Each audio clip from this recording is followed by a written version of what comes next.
শিয়াল পাতার উপর পা দিতেই হুড়মুড় করে সেই গভীর অন্ধকার গর্তে পড়ে গেল। চারিদিকে ঘন সবুজ গাছপালায় ঘেরা এক অপরূপ বন। বনের মাঝখানে ছিল এক বিশাল নীল জলের দিঘি, যেখানে লাল নীল পদ্ম ফুল ফুটে থাকত। মিষ্টি বাতাস আর পাখিদের কলকাকলিতে বনের প্রতিটি সকাল মুখরিত হতো। এই সুন্দর দিঘির পাড়ে এক সুখী দম্পতি বাস করত, হাসি এবং তার স্বামী। তাদের দিনগুলো খুব আনন্দেই কাটছিল। তারা একে অপরকে ভীষণ ভালোবাসত এবং বনের শান্ত পরিবেশে পরম সুখে দিন যাপন করত। কিন্তু হঠাৎ করে একদিন হাসি একটু অসুস্থ হয়ে পড়ল। হ্যাঁ গো, শরীরটা আজ বড্ড দুর্বল লাগছে। ডানা দুটো যেন আর নড়াতেই পারছে না। তুমি একটুও চিন্তা করো না, তুমি এখানেই শুয়ে বিশ্রাম নাও। আমি এখনই বনের ভেতরের দিকে যাচ্ছি তোমার জন্য ভালো কিছু খাবার সংগ্রহ করতে, কেমন? কিছুক্ষণ পর স্বামী মুখে খাবার নিয়ে খুশিতে ফিরে এলো। দেখো, আমাদের 3টে ফুটফুটে ডিম হয়েছে। ও হাসি, আমি যে কি খুশি হয়েছি তোমাকে বোঝাতে পারবো না। কিছুদিন পরে হাসির সেই 3টি ডিম ফুটে বের হলো 3টি ফুটফুটে ছানা। ছানাদের পেয়ে হাসির খুশির সীমা রইল না। ছানাগুলো একটু একটু করে বড় হতে লাগলো। হাসি সব সময় ছানাগুলোকে নিজের ডানা দিয়ে পাহারা দিত, কিন্তু আনন্দের মাঝেও দিঘির কোণে এক জোড়া লোভী চোখ সব সময় ওত পেতে বসে থাকতো। ও কি নরম আর তুলতুলে ছানাগুলো। ডিম থেকে যখন ছানা বের হয়েছে তখন আমি এগুলোকে কোনো না কোনো ভাবেই খেয়ে ফেলবো, কিন্তু ওই মাহাস যেভাবে 24 ঘন্টা পাহারা দিচ্ছে, কাছে যাওয়ারই উপায় নেই। আমাকে একটা সুযোগ খুঁজতে হবে। সংসার যখন ছানাদের নিয়ে আনন্দে মুখরিত, তখনই হঠাৎ নেমে এলো এক কালো মেঘ। হাসি, আমার কথা মন দিয়ে শোনো, আমি আর তোমার সাথে থাকতে পারবো না। কি বলছো? কেন?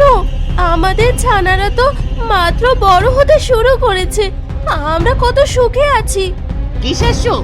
তুমি আমার মনের মতো ছানা দিতে পারোনি। আমার একটা পুত্র সন্তান দরকার ছিল, কিন্তু তুমি দিয়েছো 3টে মেয়ে ছানা।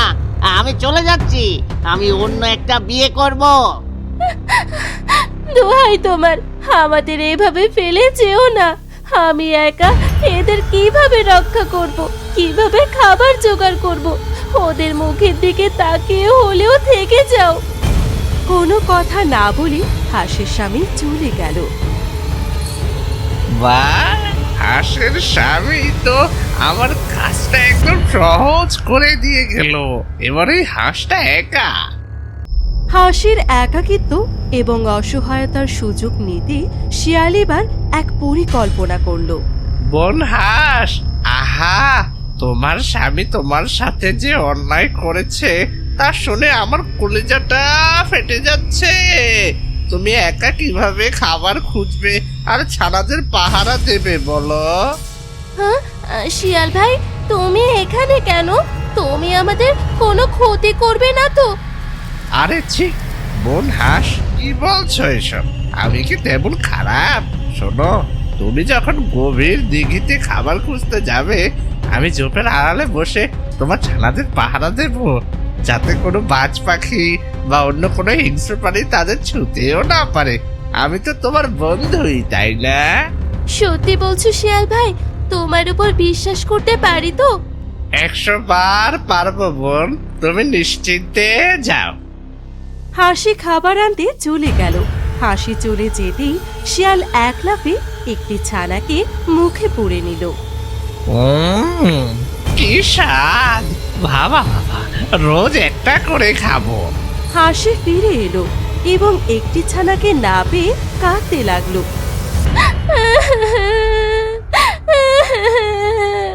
শিয়াল ভাই, আমার আমার ছানাটি কোথায় গেল?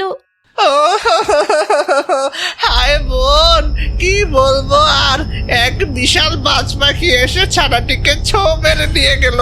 আমি কত লাফিয়ে ওকে ধরার চেষ্টা করলাম, পারলামই না। কারণ আমার তো ওদের মতো ডানা নেই, তাই না? কিভাবে ধরবো বলো?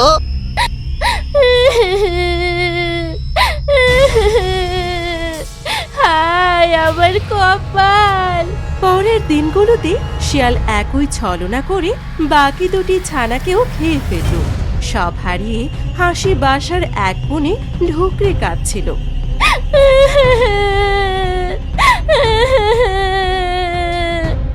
কাক ভাই, ওই দুষ্ট শিয়াল আমার সরলতার সুযোগ নিয়ে আমার তিনটে ছানাকে খেয়ে ফেলেছে, আর এসে আমাকে বাজ পাখির মিথ্যে গল্প শোনাতো।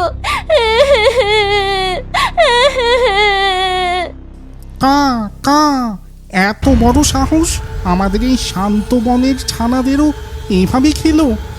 দাঁড়াও হাসি বোন, তুমি কেঁদো না, আমি তোমাকে সাহায্য করব। ওই শিয়ালকে এমন শাস্তি দিতে হবে যা ও সারা জীবন মনে রাখবে। আমার মাথায় একটা ভালো বুদ্ধি এসেছে। হাসি খুব শান্ত হয়ে শিয়ালের সামনে গিয়ে দাঁড়ালো। কাক গাছের উঁচু ডালে বসে সব লক্ষ্য করতে লাগলো। Pack pack pack pack. শিয়াল ভাই, কোর মতো গভীর গর্তের পাশে গিয়েছিলাম। সেখানে এক বড় মিষ্টির ফলের হাড়ি আর তাজা মাছ ঢাকা দেওয়া আছে।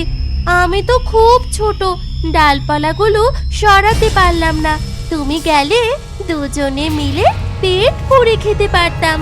সত্যি বলছো বোন হাঁস? মাছ আর মিষ্টি ফল? চলো চলো, আমি এখনই গিয়ে ঢাকনা সরিয়ে দিচ্ছি।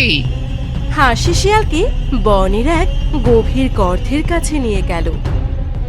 ওই দেখো শিয়াল ভাই, ওই ডালপালার নিচে খাবার রাখা আছে। তুমি একটু ঝুঁকে দেখো। কই দেখি, কোথায়? শিয়াল পাতার উপর পা দিতেই হুড়মুড় করে সেই গভীর অন্ধকার গর্তে পড়ে গেল। ওরে বাবা গো, বাঁচাও! এটা তো একটা গভীর গর্ত, এখানে তো কোনো খাবার নেই।